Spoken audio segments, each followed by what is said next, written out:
मंचस्थ विराजमान स्वामी जी, संत जी, विद्वानगण एवं कौमी इखलास भाईचारे की बात को जन जन तक पहुंचाने के लिए यहाँ उपस्थित श्रोतागण, मैं सभी को नमन करता हूँ।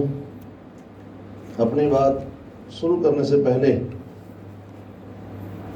वाहिगुरु जी की फतेह हम मिलके गुजारेंगे। वाहिगुरु जी का खालसा, वाहिगुरु जी की फतेह। कौमी इखलास की बात कर रहे हैं, भाईचारे की बात कर रहे हैं, संस्कृति के जतन की बात कर रहे हैं। सम्मेलन बहुत सारे होते हैं, लेकिन इसका इम्प्लीमेंट कैसा किया जाए, इम्प्लीमेंट की बात अगर हम करना चाहे तो जो गुरु नानक ने 3 फंडामेंटल सिद्धांत दिए हैं, जो अगर हम इस पे चल लें तो जो हम सोचते हैं कि धरती का स्वर्ग या सोने की चिड़िया हमारा देश, में जरूर ये अपना सपना साकार होगा। 10 मिनट की मर्यादा में हमें बात करनी है। सबसे पहले जो गुरु नानक साहब ने 3 फंडामेंटल सिद्धांत दिए, कीर्त करना, नाम जपना और वंड छकना। अगर हम इन 3 चीज़ों पर पहरा दे देते हैं तो अमन व कामन कालम हो जाएगा। सबसे पहला कीर्त करना। आमतौर पे ये कहावत है कि खाली दिमाग शैतान का घर। गुजराती में कहा जाता है नवरो बैठे हो नखो वाले। तो गुरु नानक ने सबसे पहले हमको ये ऐलान किया है कि तुम्हें उद्यमी बनना है, बैठे नहीं रहना। क्योंकि आदमी फ्री बैठा होगा तो वो सोचेगा मैं उसका हक खाऊं, दूसरे की जगह पर उसका निगाह होगी, दूसरे का हक खाने की उसकी ये तामील होगी। लेकिन अगर खुद मेहनत प्रस्त होगा तो उसका ध्यान कहीं दूसरे और नहीं जाएगा। तो सबसे पहला गुरु नानक ने कदम ये उठवाया कि मेरा सिख कीर्ति होगा। और ये सिर्फ कहा नहीं, गुरु नानक साहब ने करके दिखाया।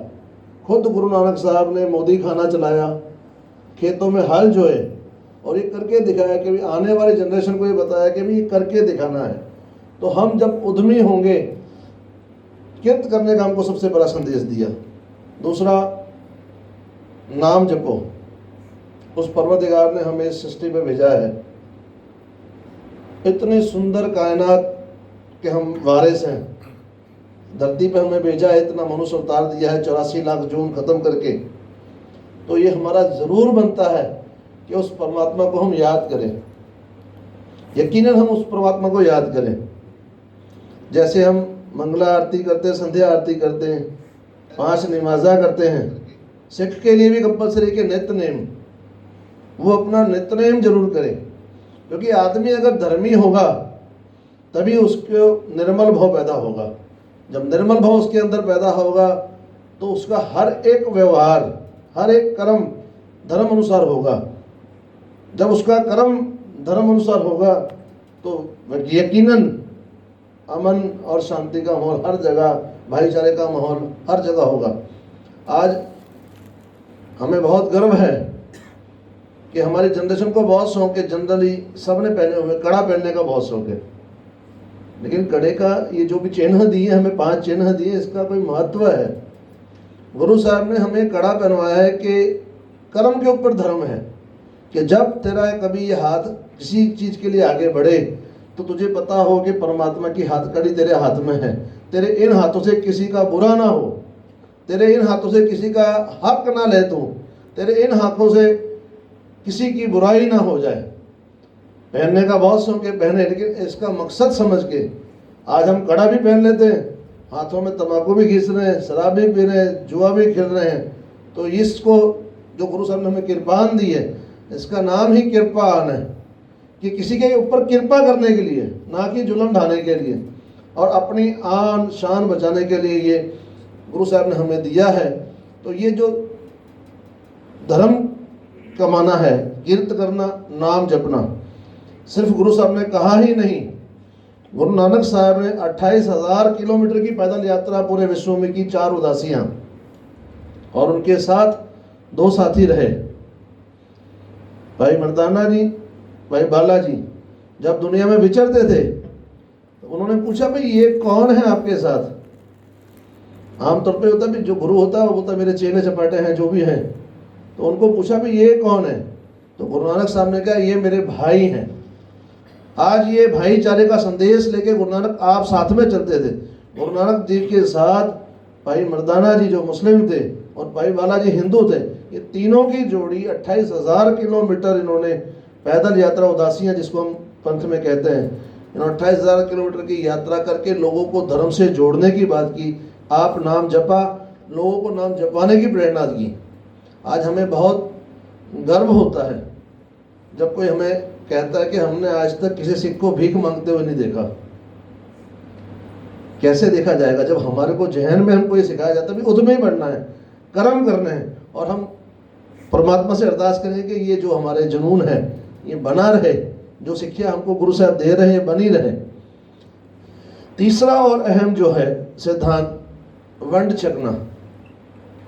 हमारे पास जो कुछ भी है परमात्मा ने हमको, जो हमने किरत करके धन कमाया है और नाम जप के धर्म कमाया है, इसको अपने अर्ध गिर्द के अखिरले आदमी तक पहुंचाना है।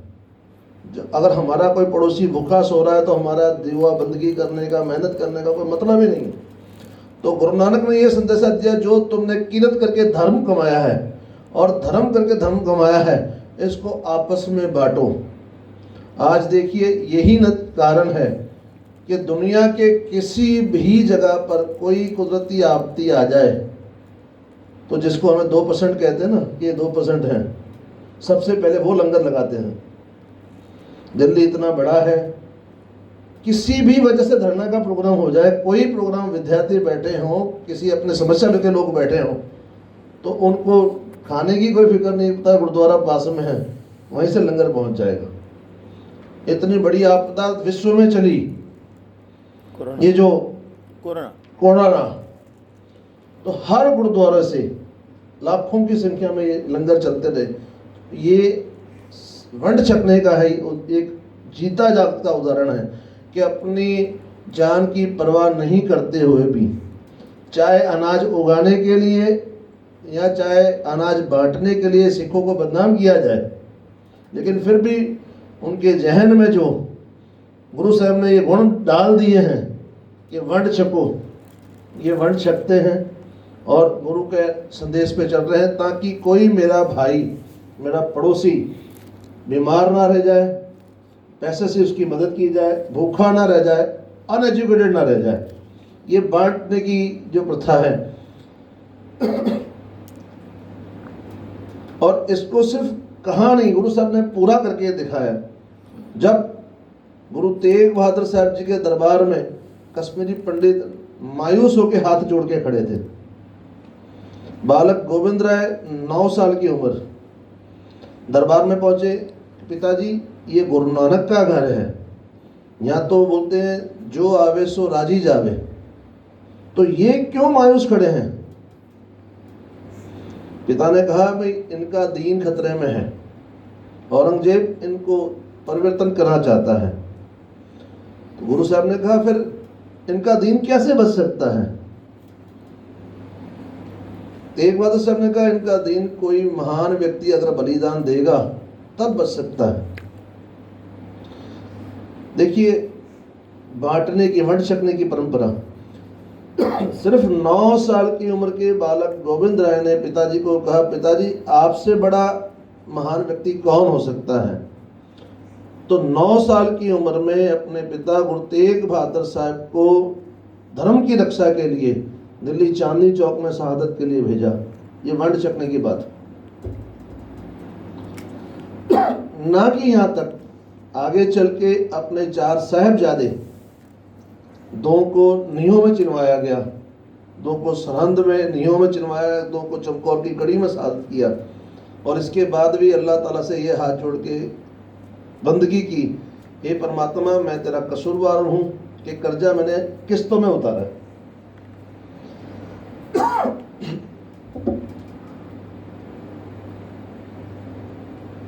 गुरु गोविंद सिंह जी ने उस परमात्मा को हाथ जोड़ के बंदगी, परमात्मा मैं तेरा कर्जदार हूँ कि मैंने अपना कर्जा किस्तों में उतारा है।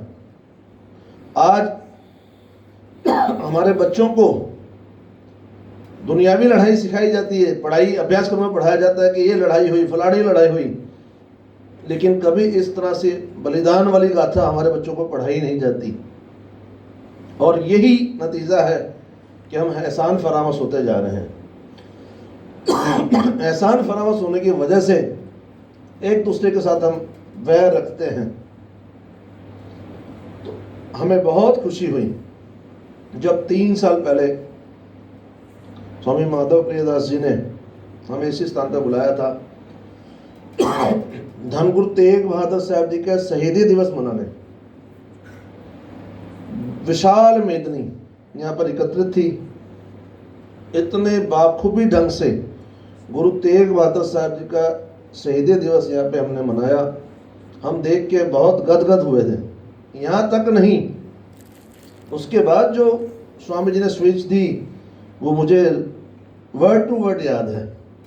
उन्होंने स्टेज पे ये बोला कि हम चाहते बहुत कुछ थे कि गुरु तेग बहादुर साहब जी की शहीदी को हम कैसे मनाएं, इतना बड़ा इन्होंने उपकार किया है, लेकिन हम कुछ नहीं कर पाते। लेकिन बच्चों को हम यहाँ बिठा के इतिहास बता रहे हैं, हम कुछ करना चाहते हैं।